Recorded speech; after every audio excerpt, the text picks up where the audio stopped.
You're watching Drake Wing Gaming. Enjoy the video. Hey guys and gals, Nary here from Drake Wing Gaming, a 7-year-bound Twitter the Gaming Drag. Today I'm coming back at you another Let's Play episode of Moonlight Castle. So y'all, before we jump into it, just wanted to let y'all know that our Patreon is now up. For those $5, y'all can help support the channel, get some awesome rewards like permanent access to our community Discord server and full access to upcoming Not Safe for Work videos, one of which is already out right now, y'all. Anyway, let's go ahead and jump right back in. Alarm chain, you are up, and let's go. Alright. Okay. I picked it up, sat myself down, and checked my notifications. There was a pinned message in the group chat regarding tonight. It was mostly about the time, the location, and some other important details. Upon closer inspection, I noticed there was a small list of duties people had assigned to themselves, such as bringing something to the trip or doing something for the night. Realizing there was neither a role nor a task next to my name, I figured I had to participate in some way. I quickly changed my clothes and headed for my pantry, only to find that it was running low on food, and I couldn't think of anything else that would be a good fit for tonight. I guess I'll have to do grocery shopping today. I sighed, thinking about how stressful that was going to be. I really didn't want to call Mom and ask her for my allowance. The idea alone sent a shiver down my spine. I tapped myself on the face, reminding myself to focus on one problem at a time. I continued to dig around for anything that might be useful for the trip. However, it was to no avail. Oh, goodness, what? Someone was already going to bring drinks, and another was already going to bring the tools. Even the plates were already covered. There was nothing left for me to do. I should have paid more attention to the chat so that I could have claimed a role early. Now it felt like I was leeching off my friends again. I covered my face in shame as I groaned at myself. Then my phone once again started to sing its despicable tune. So much noise in just one morning. Truly, I was a fool to believe there would be peace even for a moment. Ryan's name was shown on the screen. In addition, I could see the digital clock in the corner, and I was thrown for a loop as soon as I looked at the time. No way! Adrenaline pumped in my bloodstream. I gathered my belongings and rushed outside as fast as I could. I kept an eye on the clock as I didn't want to miss the class or my breakfast. Admittedly, I was worried about the latter, though. Ryan was waiting for me. He popped his head out of the car as soon as he saw me. "Someone's late!" He greeted me with a giggle. I'm sorry! I hopped in the car and, after pulling the door closed, I took a deep breath. All that running did me good. "I didn't mean to rush you. I was just wondering where you were. I don't think anybody cares if we're late." Ryan turned on the engine and started driving. Meanwhile, I continued to try catching my breath. "I don't like to make people wait." "But I don't mind waiting for you." I thought I was ready to return any excuse he could throw at me. However, I apparently wasn't ready for this one. Though it appeared Ryan was focused on driving, I still caught him occasionally staring at me. Each time our eyes met, he'd immediately turn his away, pretending to be looking at the road. If waiting doesn't bother you, then I suppose I could try to relax. "Of course you can." Ryan was responding in a mumble. Maybe he didn't expect me to answer like that. "There's plenty of time to spare." Sure, thanks. "It was just a little wait, Joel. We're friends. No need to thank me for that." It became awkward for a second, though not in a bad way. Strangely enough, I could feel a pleasant warmth in my chest. "Can I have your suggestion on something?" "You don't have to ask. Fire away." I gave him a summary of the concerns I was having this morning why I was late. "Just bring yourself to the party. It's the best contribution yet." You really think I'll take that as an answer? "Well, I tried." I need an idea. Everyone's bringing something, even Dylan. "I know, right? It's really cool that he's borrowing his father's grill." Borrowing? You mean smuggling? "Oh, I'm sure he asked for permission." I gave Ryan a stare. On second thought, maybe he didn't. We shared a laugh at the thought of Dylan swiping a grill for the night. Anyway, we're getting off track. I want to do something for everyone, but there's nothing left to be done. Ryan took a moment to give it a thought. There were a few instances of him stopping himself right before he'd speak, but after a while, he finally suggested something. So, it is brisk time? It's like Dragon Star Brisk Tea or something like that. It's got a weird name. It's really, really good, though. "I think Russell's planning to make a cake. If you can't bring something yourself, maybe you could try assisting others in bringing theirs." Well, I can bring you some cake, all right. Oh my god, that's a brilliant idea. I'll ask him.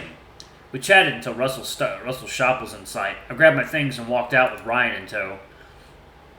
I'm sorry, you walked out of the vehicle while it was still going? Okay. The place looked just as dead as it was yesterday, but Russell told us the business was fine, so I didn't bother thinking too much about it. Good morning. I'll start making breakfast right away. Ryan and I sat at our usual spots and watched Russell do his things. The bull moved fast, and he didn't need to look at where the ingredients were before he'd comfortably grab them. I wondered how long you'd been doing this job to develop such muscle memory. Ryan told me you're bringing a cake for tonight. That's correct, and I already finished making it. Disappointed, I hit my head on the counter. There wasn't even an opportunity for me to ask him. What's the problem? Ryan told Russell about it. I thought we agreed on not letting Joel bring anything. I know, but he's just being a stubborn dog. I refuse to come tonight with an empty hand, alright? After checking on the food that was being cooked, Russell turned to face us while cleaning his hands with a towel. I have a proposal. If you could help me with a certain thing, it might be even better than bringing an item to the party. My eyes were filled with sparkles upon hearing those words. Yes, I'll do it! I haven't said what it is yet. Well, I'm sure it's nothing difficult. Go ahead and say it. Yesterday, Blake asked me to assist Clyde making a dessert for tonight. Is he trying to find a hobby for that guy? No clue. I wasn't paying attention to what they were saying. But didn't you already make a cake?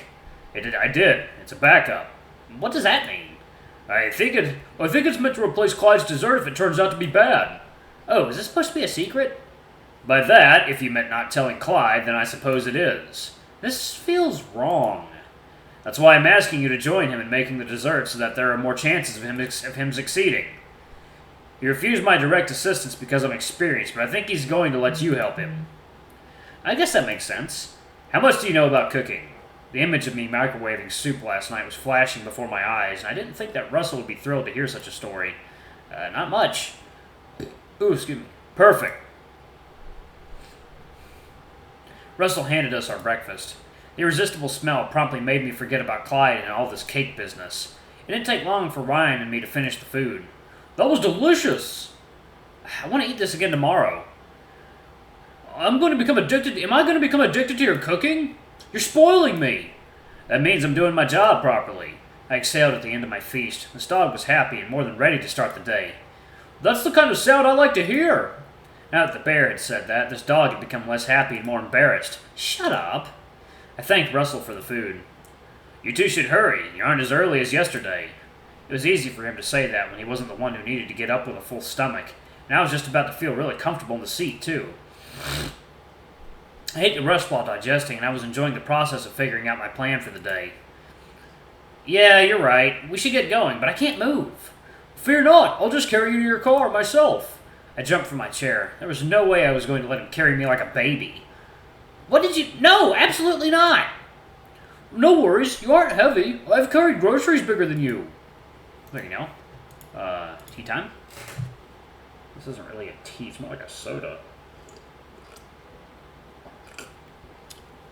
I mean, they call brisk tea, but it's really more like a soda. How should I feel to be compared with a bag of groceries, and how much food did he buy? Actually, y'all, if y'all have a favorite drink, I'd love to hear about it in the comments. I appreciate the intent, but I can walk on my own. Thanks. Ryan tilted his head, seemingly confused. Somewhere in the back of my mind, Blake's words from yesterday were still lingering. I wouldn't want to give others the wrong impression that I was dating someone, and for some reason, such misleading situations seemed to happen a lot when Ryan was around me. Ryan, would you mind staying for a moment? I'd like to have a chat with you. Russell chimed in and took the bear's attention. I need to go. My class starts soon. I'll see you at lunch. I nodded at Ryan and swiftly left the place. I wonder what those two were going to talk about. Russell did give me a nudge when Ryan wasn't looking. Was the bull trying to keep the bear busy so that I could excuse myself? Hopefully he didn't think I was dating Ryan. We were just friends after all. It was true that Ryan and I were maybe closer than everyone else, but I had no feelings for him. I didn't think I was ready for that kind of relationship anyway, and in my current situation, it'd be a hassle to be dating someone. I did a facepalm as I realized that I was overthinking this again. There was no reason for me to keep dwelling on it this much. Maybe Ryan was just a very affectionate person, and that was all there was. I really should focus my attention on hanging out with my friends and having fun on the trip. But whatever going on between Ryan and Russell shouldn't be my concern at the moment. By the time I started to feel my surroundings again, I found myself already in a seat, waiting for my class to begin. I'd zoned out for so long that I almost lost track of time. I was too busy pushing away the stupid thoughts. It sucked to study alone, however I couldn't do much about it. Only Lee and I shared a similar career path, so I didn't have a lot of chances to see my other friends in the same class. I checked around the room trying to locate my Lynx friend. He was supposed to attend this class with me, but I couldn't see him anywhere.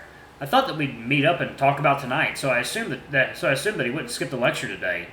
Though, recalling the way he acted yesterday, I began to worry. Liam, where are you? The lecture's about to start. My text went through, but it wasn't read. I thought about calling him, however I gave up the idea as soon as I saw the professor walk in. I tried to think of something useful, and when I remembered that Dylan seemed to know Liam well, their conversation implied that they'd already established a form of friendship. If I remembered correctly, they were kind of a pair of partners in crime or something. Maybe I could ask the crocodile about Liam. I doubted that the reptile would answer my text, though. Still, I kind of had a clue about where to find him, although I'd need to save it for later.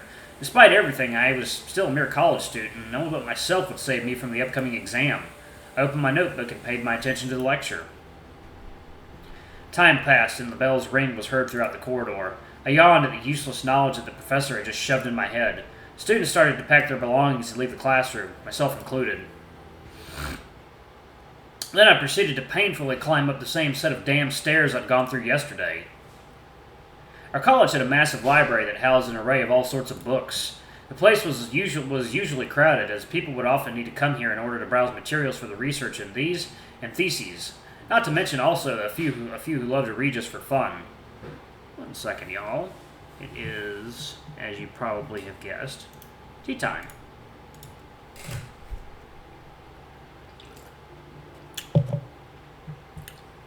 Alright, let's do it. Last 2.5 minutes. Personally, I'd had enough of the texts. There were already too many info dumps just from classes alone, and so I'd never considered picking up a reading habit. It just all felt like a chore to me. To be honest, school ruined it for me. There was just no joy from reading. The only times I'd voluntarily dragged my feet in here were when I needed to cite some garbage in my assignments. I was rambling in my head again, wasn't I? I came here to look for Dylan. Hopefully not in vain, though I wasn't going to shout his name either. That would have been embarrassing both to him and to me. I promised the crocodile not to reveal his so-called secret. The fact that he asked for such a promise should make it clear that he didn't want anyone to find out that he actually came here often. With that in mind, I figured that if Dylan was here, he'd probably be somewhere secluded or in a corner, where nobody would see him. Since the library extended across 2 floors, I did an extra round of workout, ascending another set of stairs. I never visited the top section because I knew it contained light novels, poems, and all the other fun stuff that I didn't need to read for my studies. I explored the floor a little, as I was new to the place, and I had no idea where the potential hiding spots were. However, since I knew it had to be away from people, I went straight to the deeper area, looking for small corners and narrow passages, where nobody would normally venture in. Unsurprisingly, my theories were correct. Dylan was sitting at a small table with a book in his hands. I noticed a grin on his face as he was turning the pages, and he seemed to be completely absorbed in the book. Scared of both approaching him and being spotted, I hid myself behind a bookshelf. I didn't want to upset him, and I didn't think it'd be smart to just casually walk directly to him. I scratched my head and adjusted my hat as I thought of a solution, but I just couldn't come up with anything. My heart started to race. I didn't know why I was acting suspiciously like some kind of criminal and making it way harder than it needed to be. I took a deep breath to recollect myself. I didn't come all the way here just to turn back. Putting my fear and anxiety aside, I marched forward and approached him. I sat at the table and remained silent, waiting for him to notice me. I felt that I shouldn't interrupt his reading, so I decided to let him be and be the one to initiate the interaction. Dylan took a brief glance at me and lifted his book to cover me from his sight. He probably didn't want to acknowledge my presence at his table. I unlocked my phone and started browsing to kill time, and I intended to stay here until he talked to me first. I'd catch him occasionally staring at me briefly before he turned back to look at his book. He seemed annoyed, but he didn't say anything. Oh, that's a good picture. Why are you here? I wasn't sure how long it had been when he finally spoke to me. I wanted to talk to you. No thanks. He then continued to be fixated on his book, and I was back to square one. Alright, y'all. I'll go ahead and pause it right there. Thank y'all so much for watching. Don't forget to like, comment, subscribe, ring that notification bell, and check out our Patreon if you can. It always helps. Anyway, I love you all. I'll see y'all in the next video. Bye-bye!